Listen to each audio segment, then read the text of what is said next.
And recent times లో వస్తున్న comments గానీ లేదా కాల్స్ ని గానీ, that is 10th class students sir intermediate వాళ్ళకి, ఫస్ట్ ఇయర్ వాళ్ళకి, సెకండ్ ఇయర్ వాళ్ళకి కాన్సెప్ట్స్ గానీ లేదా గెస్ట్ పేపర్స్ గానీ ఎక్స్ప్లెయిన్ చేస్తున్నారంట. అది వాళ్ళకి ఎగ్జామ్స్ లో హెల్ప్ అవుతున్నాయంట. ఆంధ్రప్రదేశ్ కి చెందిన 10th క్లాస్ స్టూడెంట్స్ అయిన మేము రేపు ఎగ్జామ్స్ రాయాలి 23rd నుంచి. సో మాకు సంబంధించిన గెస్ట్ పేపర్స్ ని కూడా అప్లోడ్ చేయండి సార్, హెల్ప్ఫుల్ గా ఉంటుంది. దీన్ని బేస్ చేసుకుని 10th క్లాస్ వాళ్ళకు కూడా గెస్ట్ పేపర్స్ అండ్ మీకు సఫిషియెంట్లీ టైం ఉంది కాబట్టి రాసే పద్ధతి, 8 మార్క్స్ క్వశ్చన్స్, వాటికైతే ఎక్స్ప్లెనేషన్స్ ఇవన్నీ కూడా ఇచ్చుకుంటూ మీకు గెస్ట్ పేపర్ ఇస్తాను. అలాగే మీకు ఇచ్చినప్పుడు కూడా వెయిటేజ్ ప్రకారమే ఇచ్చుకుంటూ వెళ్తాను. 8 మార్క్స్, 4 మార్క్స్, 2 మార్క్స్, 1 మార్క్ ప్రతి సబ్జెక్ట్ కి సంబంధించినవి లాంగ్వేజ్ తో సహా. ఆయన ఎలా ఉన్నారు? ఇంటర్మీడియట్ కి సంబంధించి గెస్ట్ పేపర్స్ అన్ని కూడా వరుస పెట్టి ఎగ్జామ్ టు ఎగ్జామ్ అన్ని ఇచ్చుకుంటూ వెళ్తున్నాం.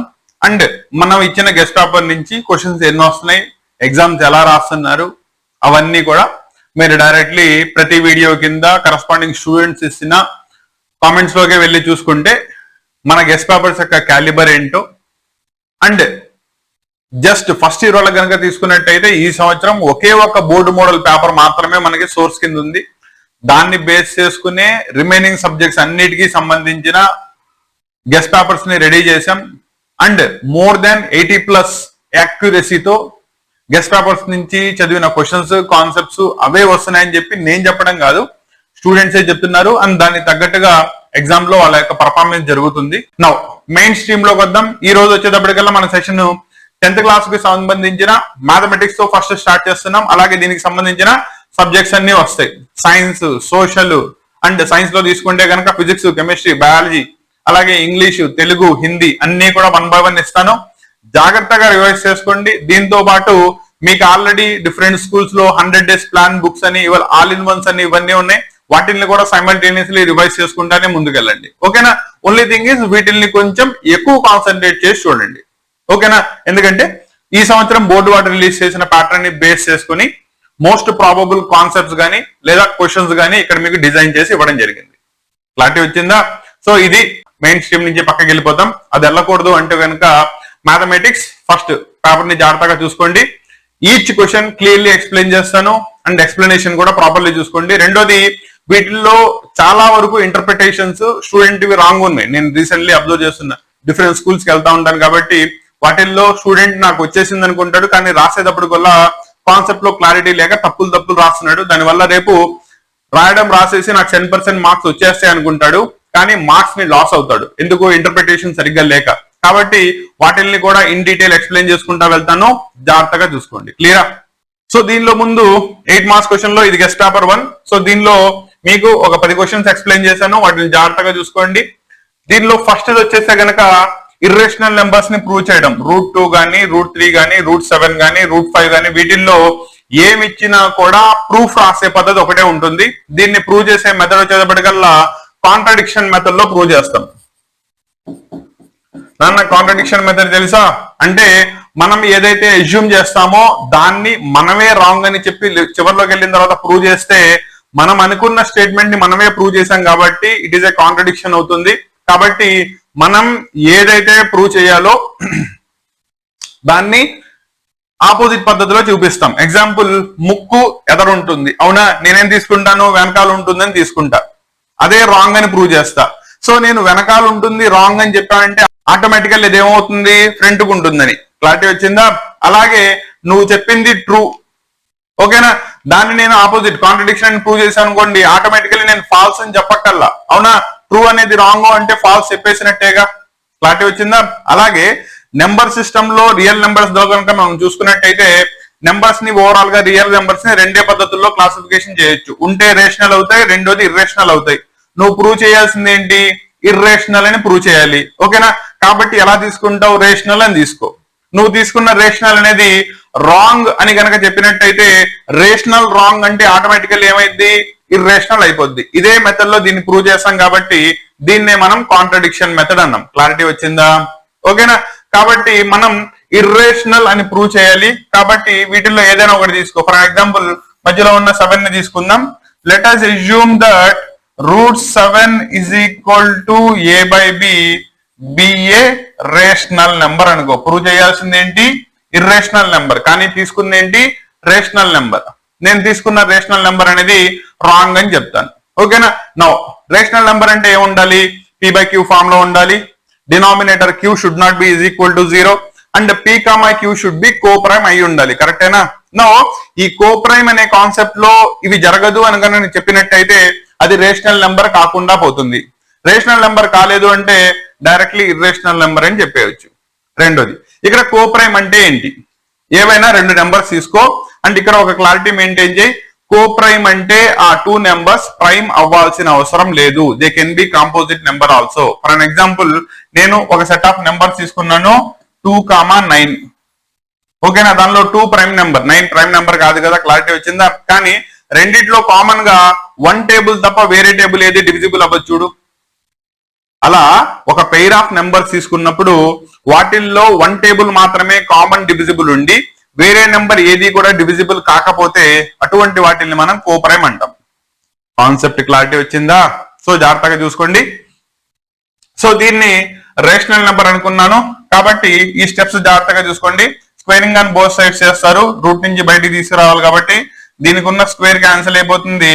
ఇక్కడ మాత్రం a square divided by b square వస్తుంది. కరెక్టేనా?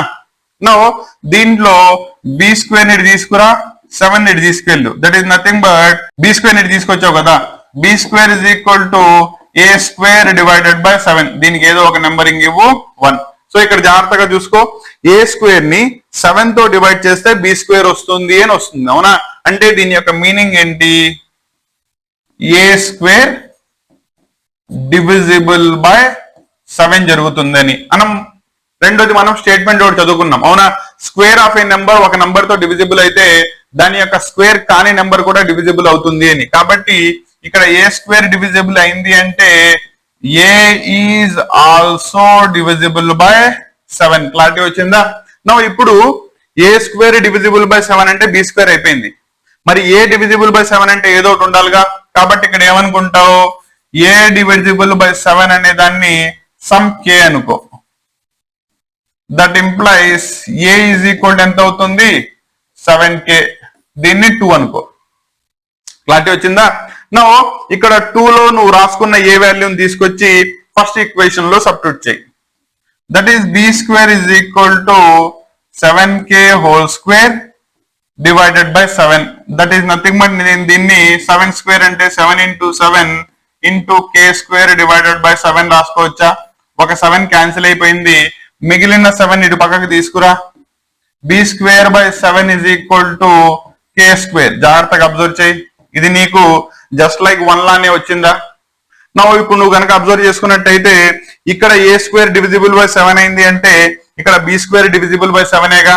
కాబట్టి b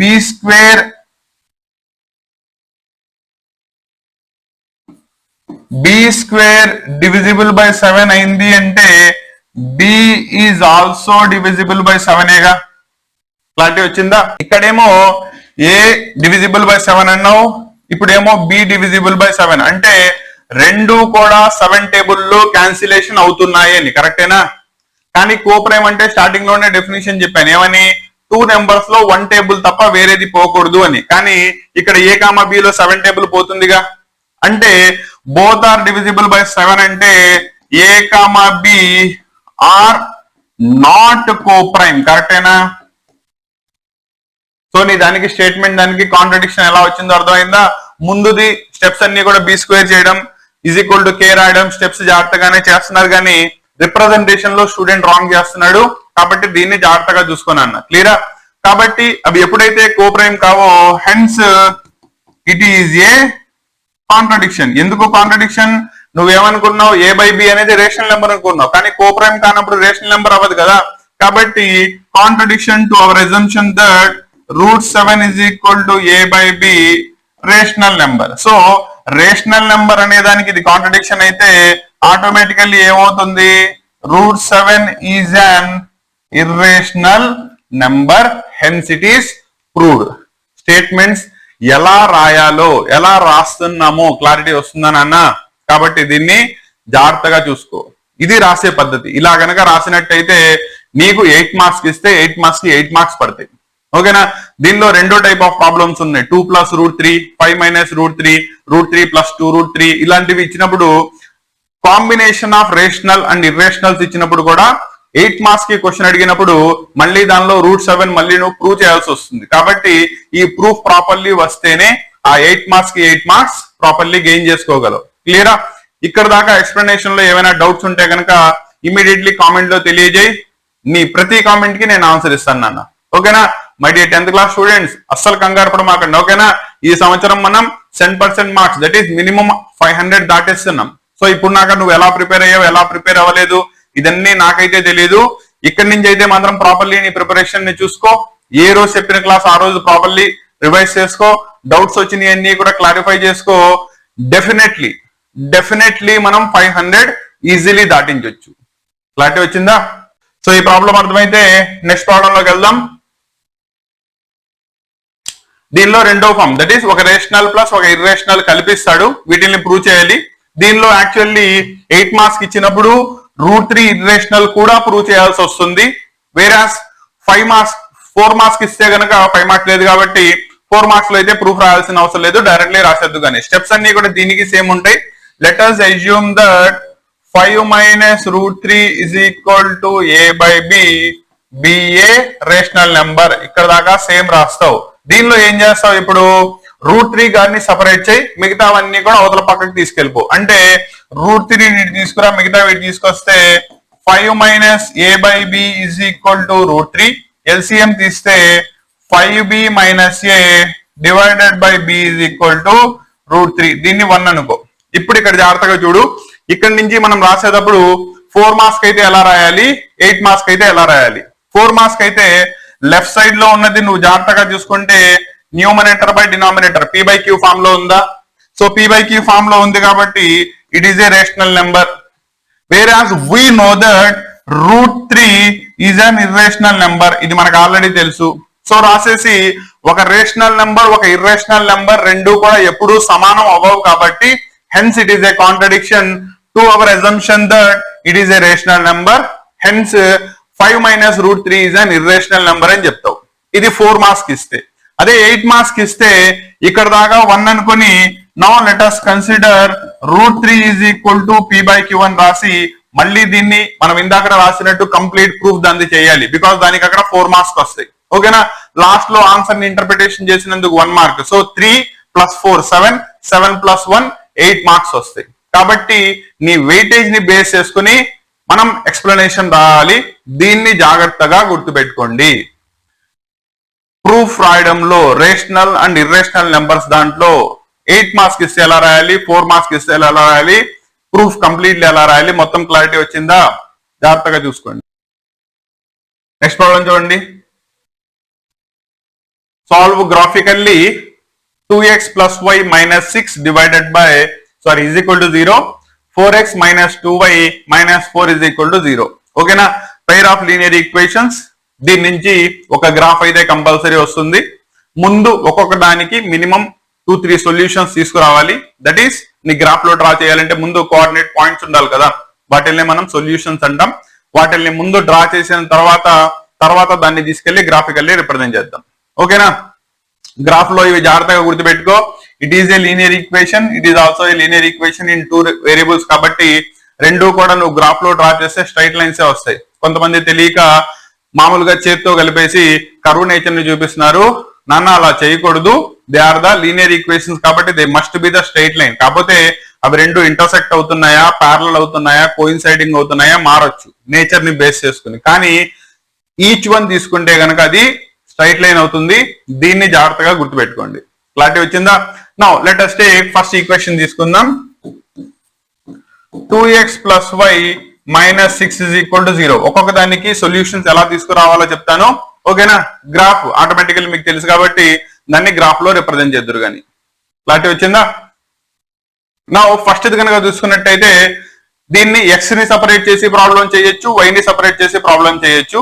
కానీ మీ టెక్స్ట్ బుక్ ప్రకారం అయితే కనుక x ని సపరేట్ చేసి y ని సపరేట్ చేసి ప్రాబ్లం చేయాలి.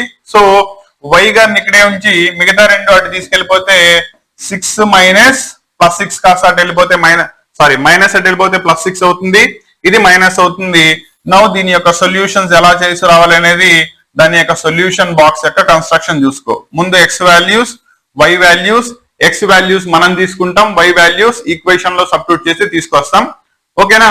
Now let us take directly, denominator లో ఏం లేదు కాబట్టి మనం డైరెక్ట్లీ రాసేయచ్చు. So you can take 0, 1, 2 directly తీసుకో. 0 సబ్స్టిట్యూట్ చేస్తే ఇది ఓవరాల్ గా 0 అయిపోతుంది కాబట్టి 6 మిగులుతుంది. 1 తీసుకుంటే 2 1s are 2, 6 లోంచి 2 వెళ్ళిపోతే 4, 2 తీసుకుంటే 2 2 4, 6 లోంచి 4 వెళ్ళిపోతే ఆన్సర్ విల్ బి ద 2. కాబట్టి నీకు పాయింట్స్ ఎంత వచ్చినాయి?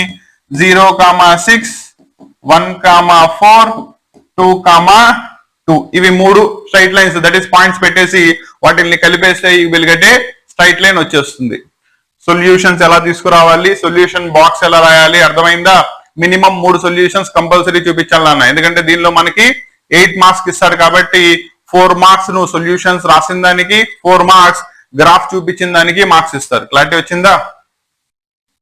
అలాగే రెండో ఈక్వేషన్ తీసుకున్నట్టయితే 4x - 2y - 4 = 0.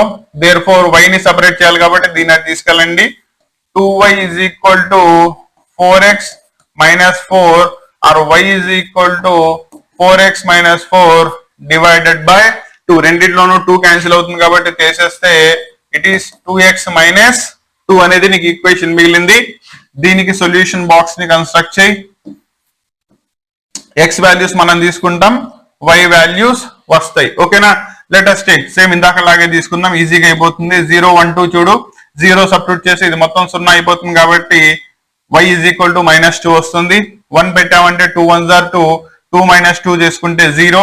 అదే 2 పెడితే 2 2s are 4, 4 నుంచి 2 పోతే 2. కాబట్టి 0, -2, 1, 0 అండ్ 2, 2 ఆర్ ద దీని యొక్క కరస్పాండింగ్ సొల్యూషన్స్ అవుతాయి. ఓకేనా? మీరు అబ్జర్వ్ చేసుకుంటే బోత్ ఆర్ ఇంటర్సెక్టింగ్ లైన్స్. దీనిలో కూడా 2, 2 వచ్చింది, దీనిలో 2, 2 వచ్చింది. కరస్పాండింగ్లీ రెండు లైన్స్ ఒకదానితో ఒకటి 2, 2 అనే పాయింట్ దగ్గర ఇంటర్సెక్ట్ అవుతాయి. హెన్స్ నీకు దాని యొక్క గ్రాఫికల్ నేచర్ వచ్చేస్తుంది. క్లారిటీ వచ్చిందా? నా దీని నుంచి గ్రాఫ్ డ్రా చేసుకోగలరు కానన్నా, ఒకవేళ గ్రాఫ్ డ్రా చేయడంలో కూడా ఏమైనా ప్రాబ్లం ఉంటే చెప్పండి. గ్రాఫ్ ఎలా డ్రా చేయాలి, యూనిట్స్ ఎలా తీసుకోవాలో అది సెపరేట్ క్లాస్ చెప్తాను. ఓకేనా? క్లియరా? ఎందుకంటే మనం ఇక్కడ బోర్డ్ లో గ్రాఫ్ డిజైన్ తీసుకురాలేదు కాబట్టి అది తెచ్చుకోవడానికి టైం పడుతుంది. అవసరమైతే గనక నెక్స్ట్ క్లాస్ కి గ్రాఫ్ తీసుకొచ్చి దానిలో పాయింట్స్ ఎలా పెట్టాలి అనేది దాంతో చెప్తాను. క్లారిటీ వచ్చిందా? అండ్ నాది వచ్చేటప్పటికల్లా మిగతా వాళ్ళల్లా చెప్పినట్టు ఇంటర్మీడియట్ లోనో, డిగ్రీలోనో లేదా బీటెక్ లోనో మధ్యలో డ్రాప్ అవుట్ అయ్యి ఎడ్యుకేషన్ దానిలోకి ముందు నేను ప్రాపర్లీ చదువుకుని చేస్తే కదా మీకు ప్రాపర్లీ చెప్పగలిగేది. నా క్వాలిఫికేషన్ వచ్చేటప్పటికల్లా MPhil in chemical sciences, MSc in mathematics. కాబట్టి ఇవి రెండు కంప్లీట్ చేసుకుంటూ సైమల్టేనియస్లీ, దట్ ఈస్ ఫిజిక్స్ లో ఎంఎస్సి అయితే చేయలేదు కానీ నేను చెప్పే క్లాసెస్ మాత్రం ఐఐటి మెయిన్స్ దాకా ఫిజిక్స్, కెమిస్ట్రీ, మ్యాథ్స్ వీటికి 3కి సంబంధించిన క్లాసెస్ అన్ని కూడా మనం ఎక్స్ప్లెయిన్ చేస్తూ ఉంటాం through our academy, Ramanujan academy. మీరు రామానుజన్ అకాడమీ గురించి లేదా మా స్టూడెంట్స్ ఇచ్చే ఫీడ్బ్యాక్స్ గురించి కావాలంటే కనుక డైరెక్ట్లీ గూగుల్ చేయొచ్చు రామానుజన్ అకాడమీ అని చెప్పి, దానిలోకి వెళ్ళి చూసుకుంటే తెలిసిపోతుంది. ఓకేనా? ఇలా వదిలేస్తా ఉంటే నేను చెప్తానే ఉంటాను. సో ప్రాబ్లం అర్థమైందనన్న, సో జాగ్రత్తగా చూసుకోండి. ఇది పేర్ ఆఫ్ లీనియర్ ఈక్వేషన్ నుంచి గ్రాఫ్ డ్రా చేసేవి. దీనిలో ఏ మోడల్ ప్రాబ్లం ఉన్నా కూడా ఒకటే టైపు. వై గారిని సెపరేట్ చేయండి అండ్ ఎక్స్ లో వాల్యూస్ ని సబ్స్టిట్యూట్ చేసుకోండి. దీనిలో ప్రాబ్లమ్స్ 2 టైప్స్ వస్తాయి. నీకు సింపుల్ ప్రాబ్లం వచ్చింది కాబట్టి డైరెక్ట్లీ చేసేయచ్చు. కొన్నిట్లో ఫ్రాక్షన్స్ వస్తాయి. ఫ్రాక్షన్స్ వచ్చినప్పుడు నువ్వు తీసుకునే ఎక్స్ వాల్యూస్ సబ్స్టిట్యూట్ చేసిన తర్వాత రిమైనింగ్ వాల్యూ దానిలో కింద ఇచ్చిన డినామినేటర్ క్యాన్సిల్ అయ్యేలాగా వాల్యూని సెలెక్ట్ చేసుకోవాలి. ఓకేనా? దానికి సంబంధించిన వాల్యూ ఈక్వేషన్స్ కనుక వచ్చినట్టయితే అవి కూడా డిస్కస్ చేస్తాను, అక్కడి క్లారిటీ వస్తుంది. క్లియరా? నెక్స్ట్ క్వశ్చన్ చూసుకోండి జాగ్రత్తగా. Half the perimeter of a rectangular garden whose length is 4 more than its width is 36. Find the dimensions of the garden graphically. It is also the pair of linear equations నుంచే, కాకపోతే word problem. ముందు equations construct చేసుకోవాలి, చేసిన తర్వాత నువ్వు దాని యొక్క graphical representation చేయాలి. అంటే దీంట్లో చాయిస్ వచ్చేటప్పటికల్లా వేరియబుల్స్ ని ఎక్స్ కామా వై లో తీసుకుంటావా లేదా లెంత్ బ్రెడ్త్ ఇచ్చాడు కాబట్టి ఎల్ కామా బి లో తీసుకుంటావా, నీ చాయిస్, ప్రాబ్లం లేదు. కానీ గ్రాఫికల్లీ రిప్రజెంట్ చేయాలి. మనం conventionally x axis y axis అని తీసుకున్నాం కాబట్టి లెంత్ ని ఎక్స్, వై బ్రెడ్త్ ని వచ్చేటప్పటికల్లా వై అని చెప్పి ఈజీలీ ఎజ్యూమ్ చేసుకో. ప్రాబ్లం ఈజీ అవుతుంది. కాబట్టి రెక్టాంగులర్ గార్డెన్ ఇచ్చాడు కాబట్టి లెంత్ వచ్చేటప్పటికల్లా ఎక్స్ మీటర్స్, బికాజ్ వాడు యూనిట్స్ మీటర్ లోనే ఇచ్చాడు. నెక్స్ట్ దాన్ని బ్రెడ్త్ వచ్చేటప్పటికల్లా వై మీటర్స్ అని చెప్పి ముందు ఎస్యూమ్ చేసుకో. నెక్స్ట్ క్వశ్చన్ చూడు, half the perimeter of rectangular garden whose length is 4 more than its width. So length వచ్చేటప్పటికల్లా విడ్త్ కంటే 4 ఎక్కువ అంట. అంటే లెంత్ మైనస్ బ్రెడ్త్ చేసుకుంటే 4 మీటర్ వస్తుంది అని చెప్పి ఈ పాయింట్ క్లారిటీ వచ్చిందా? సో ఇక్కడ నుంచి నీకు ఈక్వేషన్ వచ్చేస్తుంది, x minus y is equal to 4 or x minus y minus 4 is equal to 0. ఇది నీ ఫస్ట్ ఈక్వేషన్. ఈక్వేషన్ అలా రాసాం, అర్థమైందా? ఇదే లాజిక్. ఓకేనా? నీకు ఇచ్చిన డేటాని స్టడీ చేసుకుని దాని నుంచి పెయిర్ ఆఫ్ లీనియర్ ఈక్వేషన్ ముందు రాసుకోవడం రావాలి. వస్తే అక్కడి నుంచి సాల్వ్ చేయడం ఈజీ. ఎలిమినేషన్ మెథడ్ వాడతావా, సబ్స్టిట్యూషన్ మెథడ్ వాడతావా, లేదా క్రాస్ మల్టిప్లికేషన్ మెథడ్ వాడతావా, నీ చాయిస్. దానిలో ప్రాబ్లం ఏం లేదు. క్లియరా? నెక్స్ట్ హాఫ్ ద పెరిమీటర్ అంటే పెరిమీటర్ బై 2 చేసుకుంటే గనక ఎంత వస్తుందంట? 36 మీటర్స్ వచ్చింది. హాఫ్ ద పెరిమీటర్ అంటే ముందు పెరిమీటర్ ఫార్ములా ఏంటి? 2 × L+B. క్లారిటీ వచ్చిందా? Divided by half the perimeter is equal to 36. ఇది క్యాన్సిల్. నా ఒకదాన్ని ఎక్స్ రెండో దాన్ని వై అనుకున్నావు కాబట్టి x plus y is equal to 36 or x plus y minus 36 is equal to 0. ఇది నీ సెకండ్ ఈక్వేషన్. ఓకేనా? నౌ ఇక్కడతో ఫస్ట్ అయిపోయింది. ఇదే ప్రాబ్లం గ్రాఫికల్లీ అని గనక అడగకపోతే ఎలిమినేషన్ మెథడ్ లోనో లేదా సబ్స్టిట్యూషన్ మెథడ్ లోనో సాల్వ్ చేసి ఎక్స్ కామా వై వాల్యూస్ ని ఫైండ్ అవుట్ చేయి. అవే నీకు లెంత్ కామా బ్రెడ్త్ అవుతాయి కాబట్టి డైమెన్షన్స్ ఆఫ్ ద గార్డెన్ వచ్చేస్తుంది. అలా కాకపోతే గ్రాఫికల్లీ ఇచ్చాడు కాబట్టి ఇందాకలాగా సపరేట్ చేయాలి. ఫస్ట్ దానిలో వై ని సపరేట్ చేసాం అనుకోండి, వై ఈజ్ ఈక్వల్ ఏమొస్తుంది? X minus 4.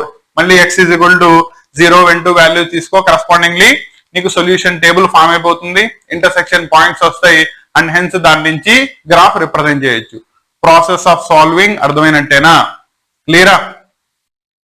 సో ఇది ఈ ప్రాబ్లం. గ్రాఫ్ నీకు వచ్చు అని చెప్పి వదిలేస్తున్నాను. ఒకవేళ రాకపోతే కనుక కామెంట్ లో తెలియజేయండి అన్న. ఓకేనా? అంతే తప్ప సబ్జెక్ట్ రాకపోయినా డౌట్స్ ఉంటే అడిగితే ఏమైనా అనుకుంటారని కూర్చోమాక. Simple problem. ఇక్కడ నీకు లాజిక్ వచ్చి చెప్తాను చూడు. తెలుగులో మంచి కొటేషన్ ఒకటి ఉంది, డాక్టర్ దగ్గర ఒళ్ళు దాచుకుంటే ఆరోగ్యం పాడైపోతుంది, అదే టీచర్ దగ్గర సబ్జెక్ట్ దాచుకుంటే జీవితమే నాశ అయిపోతుంది అని చెప్పి. ఎందుకంటే నీకు సబ్జెక్ట్ నేర్పించేది, ఆ సబ్జెక్ట్ ని ఎలా వాడాలో చెప్పేది, లైఫ్ లో ఎక్కడ ఫలితం వస్తుందో చెప్పేది, లైఫ్ లో ఎలా ముందుకెళ్లాలో చెప్పేది, ఇవన్నీ నీకు ఎక్స్ప్లెయిన్ చేసి నీ చెయ్యి పట్టుకుని ముందుకు తీసుకెళ్ళి నీ టీచరే కదా. ఆ టీచర్ దగ్గరే మొహమాట పడితే ఎలా? నీ స్కూల్లో టీచర్లు ఎలా ఉన్నారో నాకైతే తెలీదు, నేనైతే ఆ రకాన్ని కాదు. క్లారిటీ వచ్చిందా? ఎన్నిసార్లు డౌట్ అడిగితే చెప్పు. నువ్వు 100 సార్లు డౌట్ అడిగితే నీకు 101వ చెప్పడానికి కూడా నేను రెడీగా ఉంటా. ఈ పాయింట్ మాత్రం గుర్తుపెట్టుకో. క్లారిటీ వచ్చిందా? నెక్స్ట్ క్వశ్చన్కి వెళ్దాం. Find the relation between x comma y ని కనుక్కోవాలి. Point P of x y equidistance from 2 points. ఇచ్చిన ఫస్ట్ దాన్ని ఏ పాయింట్ అనుకో, రెండో దాన్ని బి పాయింట్ అనుకో. నీకు ఇచ్చిన పాయింట్ దాన్ని పి కనుక అనుకున్నట్టయితే ఆ పాయింట్ పి ఎలా ఉంది?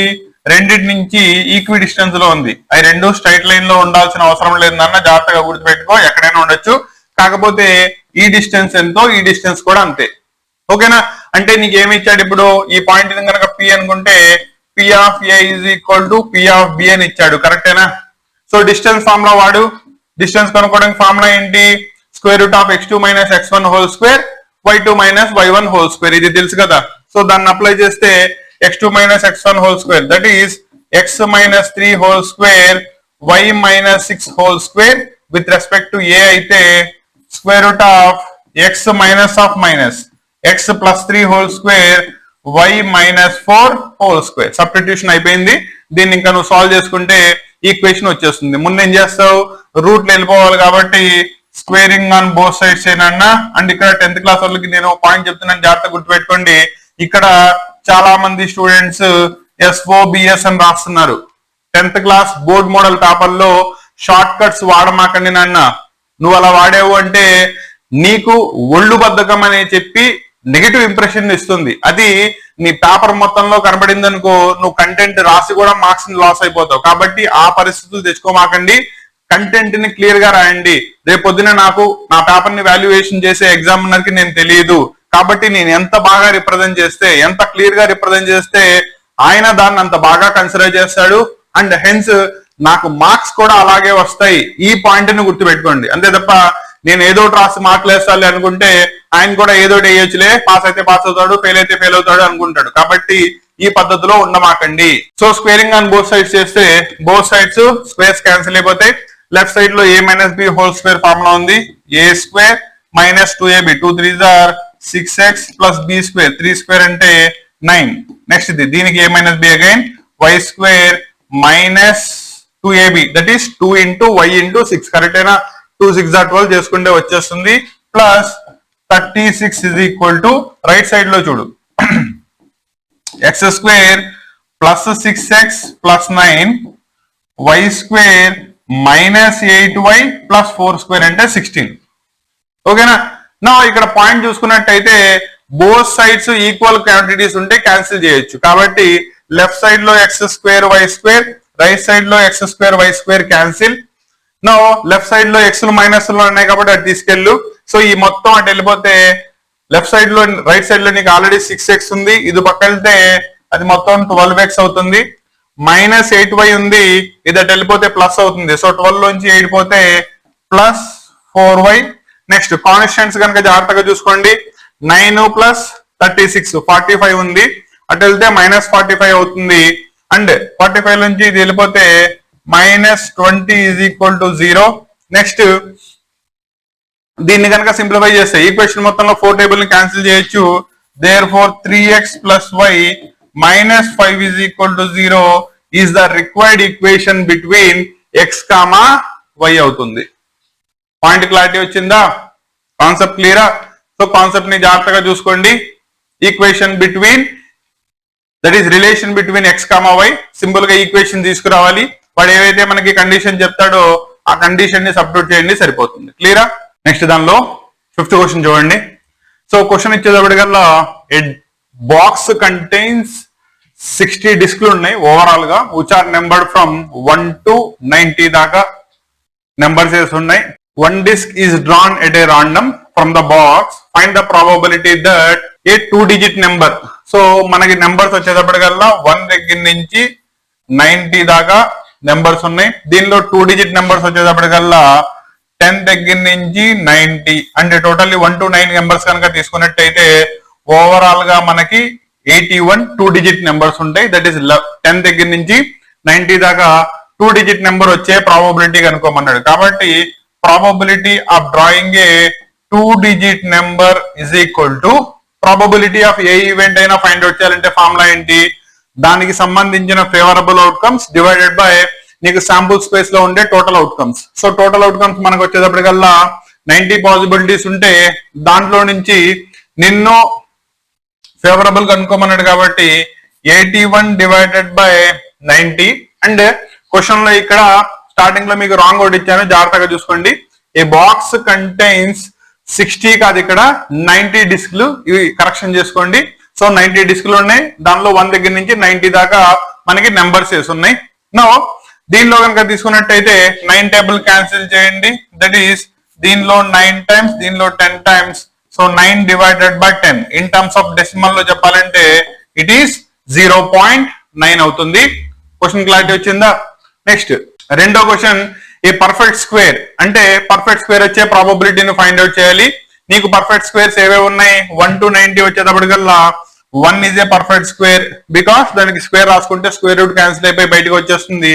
తర్వాత 2 స్క్వేర్ అంటే 4, 3 square 9, 4 square 16, 5 square 25, 36, 49 వచ్చేటప్పటికల్లా 7 square 64 and 9 9s are 81. దాని తర్వాత 10 times are 100 రాసుకుంటే దాటేస్తుంది. కాబట్టి టోటల్లీ 1 2 3 4 5 6 7 8 9 9 ఉన్నాయి. కాబట్టి probability of drawing a perfect square that is P of S is equal to favorable outcomes 9 divided by 90 that is nothing but 1 divided by 10 in terms of decimal లో చెప్పాలి అంటే it is 0.1 అవుతుంది. Question clarity వచ్చిందా? ఇలా probability one of the easiest chapter నన్ను చాలా ఈజీగా చేసేయచ్చు. ఓకేనా?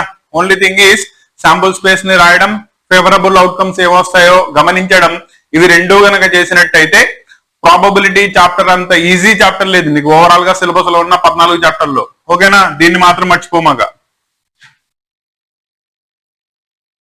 నెక్స్ట్ పర్ఫెక్ట్ స్క్వేర్ అయిపోయింది. నెక్స్ట్ మూడో క్వశ్చన్ చూడండి. ఏ నెంబర్ డివిజిబుల్ బై 5 అంటే 5 టేబుల్లో రావాలి. 5 టేబుల్లో ఎక్కడి నుంచి వస్తుంది?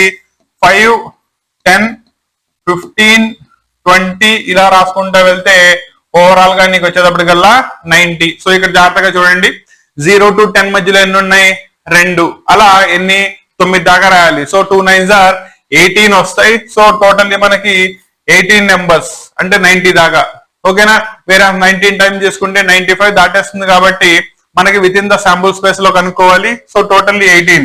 So number divisible by 5 is equal to favorable outcomes 18 divided by total possible outcomes 90. So 9 table దీంట్లో 2 times, దీంట్లో 10 times, 2 టేబుల్ దీనిలో 1 time, దీనిలో 5 times. That is 1 divided by 5 రాయొచ్చు. లేదా డెసిమల్ లో కనుక రాసినట్టయితే you can directly write it as 0.2 అని చెప్పి రాసేయచ్చు. ఓకేనా? ఇంకా లాస్ట్ ఇది 4th one, prime number. Prime number అంటే ఏంటి? 1 అండ్ ఇట్ సెల్ఫ్ లో మాత్రమే డివిజిబుల్ అయ్యే వాటిని ప్రైమ్ నెంబర్స్ అంటారు. దీంట్లో 1 ని కన్సిడర్ చేయకూడదు. జాగ్రత్తగా గుర్తుపెట్టుకోండి. ఇది కనుక వాడినట్టయితే నీకు ప్రాబ్లం పోయే ఛాన్స్ ఉంటుంది. జాగ్రత్తగా చూసుకో. 1 కాంపోజిట్ కాదు, ప్రైమ్ కాదు. కాబట్టి మిగతావి చూసుకున్నట్టయితే కనుక ప్రైమ్ నెంబర్స్ వరుస పెట్టి 90 దాకా ఉన్న ప్రైమ్ నెంబర్స్ రాసుకుంటా వెళ్ళిపోండి. దట్ ఈస్ 2, 3, 5, 7, 10 దాకా ఇవే వస్తాయి. తర్వాత 11, 13, 17, 19, నెక్స్ట్ 23, 29. ఓకేనా? అలా వరుస పెట్టి ప్రైమ్ నెంబర్స్ అన్ని రాసేయండి. నెంబర్ ఆఫ్ కౌంటింగ్ నెంబర్స్ ఎన్ని ఉన్నాయో ప్రైమ్ నెంబర్స్ ఫైండ్ అవుట్ చేసి divided by total possible outcomes 90 చేసేయండి. డైరెక్ట్లీ వచ్చేస్తుంది. ఓకేనా? సో ప్రాబబిలిటీలో మోస్ట్లీ నెంబర్ సిస్టమ్ మీద కనుక అడిగినట్టయితే ఈ టైప్ ఆఫ్ ప్రాబ్లమ్స్ మనకి మోస్ట్ రిపీటెడ్లీ కనబడతా ఉంటాయి. క్లియరా?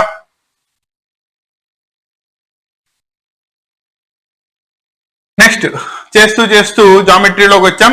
దట్ ఈస్ మనకి జామెట్రీలో 2 చాప్టర్స్ ఉన్నాయి. ఒకటి ట్రయాంగిల్స్, రెండోది సర్కిల్స్. రెండింటి నుంచి థీరమ్స్ ఉన్నాయి. ట్రయాంగిల్స్ కనుక తీసుకున్నట్టయితే బీపీటీ టేల్స్ థీరం లేదా బేసిక్ ప్రపోర్షనాలిటీ థీరం అంటారు. దాని యొక్క ప్రూఫ్ కంపల్సరీ క్వశ్చన్. అండ్ ఈ సంవత్సరం గెస్ట్ క్వశ్చన్ కూడా 8 మార్క్ దాంట్లో కంపల్సరీ చూసుకోండి. ఒకవేళ అది ఇవ్వకపోతే కనుక దాని యొక్క కాన్వర్స్ మీద ప్రూఫ్ ఇవ్వచ్చు. అండ్ రెండోది ఇక్కడ సిమిలారిటీ ఆఫ్ ట్రయాంగిల్స్ ప్రూవ్ చేసేటప్పుడు SSS similarity, SAs similarity, ASA, RHS similarity ఇవి ప్రూవ్ చేసేటప్పుడు వాటికి స్టేట్మెంట్స్ రివర్స్ చేసుకోండి. ప్రూఫ్స్ అవసరం లేదు వాటికి. ఓకేనా? వేరే సర్కిల్స్ లో వచ్చేటప్పటికల్లా ఎక్స్టర్నల్ పాయింట్ నుంచి పెయిర్ ఆఫ్ టాంజెంట్స్ కనుక డ్రా చేసినట్టయితే ఆ రెండింటి యొక్క లెంత్ ఈక్వల్ అవుతుంది అని ప్రూవ్ చేయడం అదో థీరం చాలా ఇంపార్టెంట్. ఈ మోడల్ ఆఫ్ థీరమ్స్ చూసుకోండి. వాటిలోంచి కంపల్సరీగా 8 మార్క్ దానికి ఒక థీరం వచ్చే ఛాన్స్ ఉంటుంది. క్లియరా? ట్రయాంగిల్స్ లో ప్రాబ్లమ్స్ రావాలి, థీరమ్స్ రావాలి అంటే ఏ సిమిలారిటీ వాడుతున్నావు? 2 ట్రయాంగిల్స్ సిమిలర్ అయినట్టయితే కనుక సిమిలారిటీలో మనకు వచ్చేటప్పటికి సైడ్స్ ప్రపోర్షనేట్ గా ఉంటాయి, యాంగిల్స్ ఈక్వల్ గా ఉంటాయి. వేరే 9th క్లాస్ దాకా మీరు కాంగ్రియన్సీ చదివారు. దానికి దీనికి కన్ఫ్యూజ్ అవ్వమాకండి. కాంగ్రియన్సీ వచ్చేటప్పటికల్లా సైడ్స్ ఈక్వల్ గాను, యాంగిల్స్ ఈక్వల్ గాను ఉంటాయి. వేరే సిమిలర్ ట్రయాంగిల్స్ చెప్పాలి అంటే యాంగిల్స్ ఈక్వల్ గా ఉండాలి, కానీ సైడ్స్ ప్రపోర్షనేట్ గా ఉంటే చాలు. ఓకేనా? దాంట్లో వన్ ఆఫ్ ద కండిషన్ కాంగ్రియన్సీ కూడా వస్తుంది. కాబట్టి కాంగ్రియన్సీ సిమిలారిటీలో ఒక క్రైటీరియా, అంతే తప్ప ప్రతి సిమిలర్ ట్రయాంగిల్ కాంగ్రియన్సీ అవ్వాలని లేదు. స్టేట్మెంట్ జాగ్రత్తగా గుర్తుపెట్టుకోండి. ఓకేనా? ఈ ప్రాబ్లం చూద్దాం. నా ట్రయాంగిల్ ఏబిసి ఇచ్చేసాడు. సింపుల్ గా డ్రా చేసి చెప్తాను. ఏబిసి గివెన్ ట్రయాంగిల్ ఇచ్చేసాడు. అండ్ బిసి అనే దాని మీద సమ్వేర్ ఎక్కడో డి అనే పాయింట్ ఒకటి ఉంది. దాన్ని దీంతో కనెక్ట్ చేసావు. దెన్ ఏడిసి ఇక్కడ యాంగిల్ ఎంత అయితే చేస్తుందో బిఏసి ఇక్కడ చేసే యాంగిల్ కి సమానం. క్లారిటీ వచ్చిందా? అంటే దిస్ యాంగిల్ ఆర్ ఈక్వల్. మీరు ఇలా ఉంటే కన్ఫ్యూజ్ అవుతారు కాబట్టి 2 ట్రయాంగిల్స్ ని క్లియర్ గా డ్రా చేసి చూపిస్తాను. చూసుకోండి. ఇది ఫస్ట్ ట్రయాంగిల్ ఏబిసి. రెండో ట్రయాంగిల్ ని కూడా ఇదే పద్ధతిలో డ్రా చేయండి. ఓకేనా? వాడు ఏమని చెప్తున్నాడు? బిఏసి అన్నాడు కాబట్టి దాన్ని కూడా అలాగే తీసుకెళ్ళు. ఏడిసి అండ్ వాడు చెప్పింది ఏంటి? ఇక్కడ ఉన్న ఈ యాంగిల్, ఇక్కడున్న ఈ యాంగిల్ బోత్ ఆర్ ఈక్వల్. కాబట్టి గివెన్ డేటాలో angle ADC is equal to angle BAC. ఇది ఫస్ట్ ది గివెన్. రెండోది ఇక్కడ జాగ్రత్తగా చూసుకోండి, ఈ ట్రయాంగిల్ నుంచే కదా నీకు రెండు ట్రయాంగిల్స్ సపరేట్ గా తీసి రాసింది. నువ్వు ఒకసారి చూసుకుంటే గనక సి అనే వర్టెక్స్ రెండు ట్రయాంగిల్స్ లో కూడా కామన్ గా ఉంది. అబ్జర్వ్ చేసావా? దట్ ఈస్ ఈ యాంగిల్ నువ్వు ఇలా చెప్పినా this will be the same. ఓకేనా? ఎప్పుడైతే వర్టెక్స్ కామన్ గా ఉంటుందో ఆ కామన్ వర్టెక్స్ దగ్గర చేసే యాంగిల్ కూడా కామన్ కదా. కాబట్టి ఫస్ట్ ట్రయాంగిల్ లో కనుక తీసుకున్నట్టయితే దాన్ని బిసిఏ అంటారు. రెండో దానిలో కనుక తీసుకున్నట్టయితే అది ఏసిడికి ఈక్వల్. ఇది రెండోది. So first angle second angle. కాబట్టి triangle ABC is similar to triangle DAC since by angle similarity criterion. ఏ క్రైటీరియన్ ని బట్టి రెండు ట్రయాంగిల్స్ కి మధ్యలో సిమిలారిటీని ప్రూవ్ చేసామో అర్థమైందా? నౌ ఇప్పుడు దాని యొక్క అప్లికేషన్ ని వాడుకుంటున్నాం. ఎప్పుడైతే టూ ట్రయాంగిల్స్ సిమిలర్ అయిపోయినాయో దానిలో సైడ్స్ ప్రపోర్షనేట్ గా ఉంటాయి కాబట్టి మనకి కావాల్సిన దాన్ని బట్టి చూసుకోండి, ఎలా పడితే అలా రాయొద్దు. ఓకేనా? మనకేం కావాలి? సిఏని కంపేర్ చేయాలి, సిబిని కంపేర్ చేయాలి, సిడిని కంపేర్ చేయాలి. సో ఫస్ట్ ట్రయాంగిల్ లో జాగ్రత్తగా చూసుకో, సిఏ ఫస్ట్ దానిలో ఉన్న సిఏ రెండో దానిలో ఉన్న సిడికి ప్రపోర్షనేట్ గా ఉంటుంది. Is equal to CB first దానిలో ఉన్న సిబి రెండో దానిలో ఉన్న సిఏకి సమానం.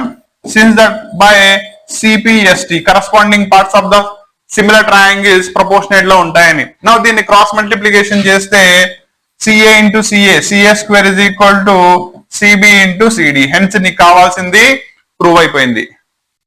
ప్రూఫ్ ఎలా రాయాలో అర్థమైందా? ఓకేనా? రేపు నువ్వు ఈ కన్స్ట్రక్షన్ ఆఫ్ ట్రయాంగిల్స్ కనుక పక్కన క్లియర్ గా రాసి ఇలా కనుక ప్రూవ్ చేసినట్టయితే 8 మార్క్స్ కళ్ళు మూసుకుని వేసేస్తాను నాన్న. ఓకేనా? లాస్ట్ లో మళ్ళీ రిజల్ట్ రాయండి. హెన్స్ ఏవైతే ప్రూవ్ చేశారు ట్రయాంగిల్స్ పార్ట్ నుంచి సిమిలారిటీ ఆఫ్ ద ట్రయాంగిల్స్ ని యూజ్ చేసి ప్రూవ్ చేయడం. దట్ ఈస్ ముందు ట్రయాంగిల్స్ ని సిమిలారిటీ ప్రూవ్ చేయడం, మనకు కావాల్సిన రిక్వైర్మెంట్ క్రైటీరియాని తీసుకొని అంటే దాని నుంచి అప్లికేషన్ సిపిఎస్టి చెప్పడం. అర్థమైందా? ఏమైనా డౌట్ ఉందా? ఓకేనా? దీంట్లో ఏమైనా డౌట్ ఉంటే డెఫినెట్లీ కామెంట్ చేయండి అన్న. నీ ప్రతి డౌట్ కి నేను ఆన్సర్ ఇస్తా. నెక్స్ట్ ప్రాబ్లం లోకి వెళ్దాం. ఇది 6th ప్రాబ్లం కదా. 7th ప్రాబ్లం చూసుకోండి. Solve graphically. ఓకేనా? ఈ ప్రాబ్లం నేను చెప్పట్లేదు అన్న, ఆల్రెడీ ఇదే మోడల్లో వైని సపరేట్ చేసి ఎలా అయితే దాని నుంచి 3 pair of solutions, that is first equation కి సంబంధించిన 3 పాయింట్స్, సెకండ్ దానికి సంబంధించిన 3 పాయింట్స్ తీసుకురావాలి, దాని నుంచి గ్రాఫ్ ఎలా డ్రా చేయాలో చెప్పాను. ఇది మీరు ప్రాక్టీస్ చేసుకోండి. డౌట్ ఉంటే గనక కామెంట్ లో తెలియజేయండి. ఏ డౌట్ ఉన్నా కూడా నేను సాల్వ్ చేస్తాను. అంటే నీకు డౌట్ ఎక్కడ వచ్చిందో ఫస్ట్ దానిలో తీసుకుంటే కనుక వై గారిని సపరేట్ చేసుకుంటే ఏమైంది? 6 - x డివైడెడ్ బై 3. రెండో దానిలో కనుక సపరేట్ చేస్తే y is equal to 2x - 12 divided by 3. వీటిల్లో మనం తీసుకునే వాల్యూస్ జాగ్రత్తగా చూసుకోవాలి. అర్థమైందా? మనం xy వాల్యూస్ తీసుకునేటప్పుడు మళ్ళీ నువ్వు కన్ఫ్యూజ్ అవ్వడం దేనికని చెప్పి ప్రాబ్లమ్ ని సొల్యూషన్స్ నేనే చెప్తున్నాను. ఎందుకంటే ఇందాక దానిలో ఇంత ముందు ప్రాబ్లం లో మనకి డివిజిబిలిటీ రాలా, ఇక్కడ డివిజిబిలిటీ వచ్చింది కాబట్టి ఎక్స్ వాల్యూని ఎలా తీసుకోవాలో ముందు తెలియాలి. క్లియరా? నో ఫస్ట్ ది నేను 0 తీసుకున్న దానికి రీజన్ కూడా చెప్తాను చూడు. 0 కనుక రాసినట్టయితే 6 - 0 6 3 టేబుల్లో క్యాన్సిల్ అవుతుంది కాబట్టి నేను అలా తీసుకున్నా. కాబట్టి 6 డివైడెడ్ బై 3 అంటే ఏమవుతుంది? ఇది 2. క్లారిటీ వచ్చిందా? రెండో వాల్యూ వచ్చేటప్పటికల్లా 3 తీసుకుంటున్నా. ఎందుకు? 6 - 3 చేసుకుంటే 3/3 అంటే ఏమైంది? 1. నెక్స్ట్ ఇది -3 తీసుకుంటున్నా. జాగ్రత్తగా చూడు. 6 మైనస్ ఆఫ్ మైనస్ ప్లస్ అయిపోతుంది. 6 + 3 అంటే 9. 9/3 చేసుకుంటే 3. కాబట్టి నీ సొల్యూషన్స్ 0,2 3,1 -3,3 తీసుకుంటే వచ్చేస్తాయి. అలాగే రెండో దాన్ని కన్స్ట్రక్ట్ చేయి, సాల్వ్ అయిపోతుంది. తీసుకోవడం అలాగా అర్థమైందా? క్యాన్సిల్ అయ్యేలాగా మనం ఎక్స్ వాల్యూస్ తీసుకోవాలి, అది క్యాన్సిల్ అవ్వంగా వై వాల్యూస్ రాసుకోవాలి. అలా కాకుండా వరుస పెట్టి -1 0 1 ఇలా తీసుకున్నాం అనుకో, వై వాల్యూస్ ఫ్రాక్షన్స్ లో వస్తాయి. ఫ్రాక్షన్స్ ని గ్రాఫ్ లో డిఫరెన్స్ చేయడం డెసిమల్స్ కి కానీ దీనికి కానీ కష్టం అయిపోతుంది. కాబట్టి అంత కష్టపడ్డం దీనికి ప్రాబ్లం మనమే కదా, ఇంటర్సెక్షన్ పాయింట్స్ చెప్పాల్సింది. కాబట్టి మన చేతుల్లో ఉన్న పనే. కాబట్టి క్యాన్సిల్ అయ్యేలా తీసుకున్నాం అనుకో, హోల్ నెంబర్స్ వస్తాయి, రిప్రజెంటేషన్ ఈజీ అవుతుంది. క్లియరా? నెక్స్ట్ ప్రాబ్లం లోకి వెళ్దాం చూడండి. నెక్స్ట్ ఇది 1 card is drawn from a well shuffled deck of 52 cards. Find the probability of getting. So totally మనకి డెక్ ఆఫ్ కార్డ్స్ లో 52 కార్డ్స్ ఉంటాయి. కలర్ వైజ్ తీసుకుంటే కనుక 26 26 26 రెడ్ ఉంటాయి, 26 బ్లాక్ ఉంటాయి. వేరే షేప్ వైజ్ చూసుకుంటే కనుక రెడ్ లో 2, సో 26ని హాఫ్ ఆఫ్ చేయి 13 13 అంటే 13 మనకి 4 సెట్లు ఉంటాయి. అందులో రెడ్ కనుక తీసుకున్నట్టయితే హార్ట్స్ డైమండ్స్ వస్తాయి. వేరే బ్లాక్ తీసుకుంటే కనుక స్పేడ్స్ అండ్ క్లబ్స్ వస్తాయి.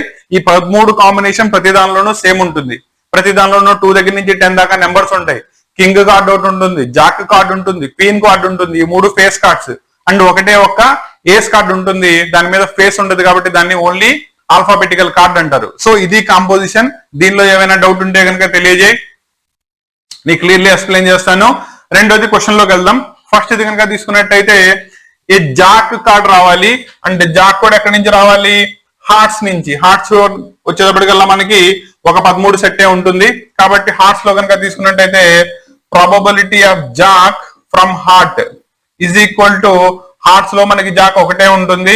1 divided by total number of possibilities 52. కాబట్టి probability of drawing A Jack card from heart is equal to 1 divided by 12. Clarity వచ్చిందా? రెండోది ఫేస్ కార్డ్ రావాలి. That is probability of drawing A face card is equal to ఒక్కొక్క set లో 3 face cards ఉంటాయని చెప్పాను, అవునా? King, queen, Jack అలాంటివి 4 sets ఉంటాయి. కాబట్టి ఓవరాల్ గా మనకి ఎన్ని? 4 3 12 divided by 52.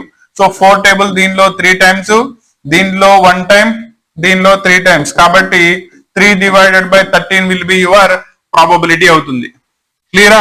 Next probability of drawing a red face card రావాలి. కాబట్టి రెడ్ ఉండాలి, ఫేస్ కార్డ్ ఉండాలి. రెడ్ లో 26 ఉంటాయి. That is hearts, diamonds. ఒక్కో దానిలో 3 ఫేస్ కార్డ్స్ ఉంటాయి. సో ఓవరాల్ గా 3 + 3 6 డివైడెడ్ బై 52. సో 2 టేబుల్ కనుక తీసుకున్నట్టయితే దీనిలో 26 టైమ్స్, దీనిలో 3 టైమ్స్. ఇంకా క్యాన్సిల్ అవ్వదు కాబట్టి 3 divided by 26. Next probability of drawing a king card రావాలి ఫ్రమ్ రెడ్. రెడ్ లో మనకి 2 సెట్స్ ఉంటాయి. దానిలో కింగ్స్ వచ్చేటప్పటికల్లా ఒక్కో సెట్ లో 2 ఉంటాయి కాబట్టి 2 డివైడెడ్ బై 52. సో నీ probability will be 1 divided by 26. ఓకేనా? సో ఇంత ఈజీ ప్రాబ్లం ప్రాబబిలిటీ నుంచి. కానీ నీకు ఏం తెలిసి ఉండాలి? ఈ 52 కార్డ్స్ ఎలా ఉంటాయి, వాటి కాంపోజిషన్ ఏంటి, కలర్ ని బట్టి ఎలా ఉంటాయి, ఒక్కో కలర్ లో షేప్స్ ఏముంటాయి, ఆ షేప్ లో 13 సెట్ డిజైన్ ఎలా చేయబడి ఉంటుంది, ఇది ముందు తెలిసి ఉండాలి. ఓకేనా? కాయిన్స్, డైస్, కార్డ్స్ ఈ మూడింటి మీద ప్రాబ్లం లేకుండా నీ క్వశ్చన్ పేపర్ రాదు. క్లారిటీ వచ్చిందా? అమ్మా నువ్వు ఆల్రెడీ ప్రాక్టీస్ చేసావు, టచ్ లో ఉన్నావు కాబట్టి టకాటకా ప్రాబ్లం చెప్పుకుంటూ వెళ్తే నీకు కాన్సెప్ట్ అర్థం అవుతుంది అనే దాంతో నేను ఫాస్ట్ గా చెప్పుకుంటా వెళ్తున్నా. ఓకేనా? నీకు ఏమైనా స్లోగా కావాలి, లేదు ఓవర్ స్పీడ్ అయింది, డెఫినెట్లీ ఇన్ఫార్మ్ చేయను, కొంచెం స్లో చేస్తా. ఓకేనా? ఎందుకంటే మనకు లాస్ట్ లో ఉన్న హార్డ్లీ 20 రోజులు ఉన్నాయి, అవునా? 20 రోజుల్లో మనకి సిలబస్ కంప్లీట్ అవ్వాలి కదా. సిలబస్ కూడా ఏంటి? ప్రతి సబ్జెక్ట్ అని చెప్పాం. క్లియరా? మరి అంతా అవ్వాలంటే కొంచెం స్పీడ్ పెంచాలి కాబట్టి దాన్ని కూడా జాగ్రత్తగా కన్సిడరేషన్ లో ఉంచండి. ఓకేనా? నెక్స్ట్ ప్రాబ్లం చూడండి. In what ratio does the point -4, 6 divide the line segment joining. So P అనే ఒక పాయింట్ ఇచ్చేసాడు. ఈ పాయింట్ ఏ కామా బి ని ఏ రేషియోలో డివైడ్ చేస్తుంది అని చెప్పాడు. మనకి రేషియో తెలియదు కాబట్టి లెట్ ద రేషియో బి ఏమనుకుంటారు? m:n. రెండోది అది ఇంటర్నల్లియో ఎక్స్టర్నల్లియో చెప్పలేదు కాబట్టి బై డిఫాల్ట్ ఇంటర్నల్లీ అనుకుంటారు. ఇంటర్నల్లీ అయితే కనుక పాయింట్ ని కనుక్కోవడానికి formula mx2 + nx1 divided by m +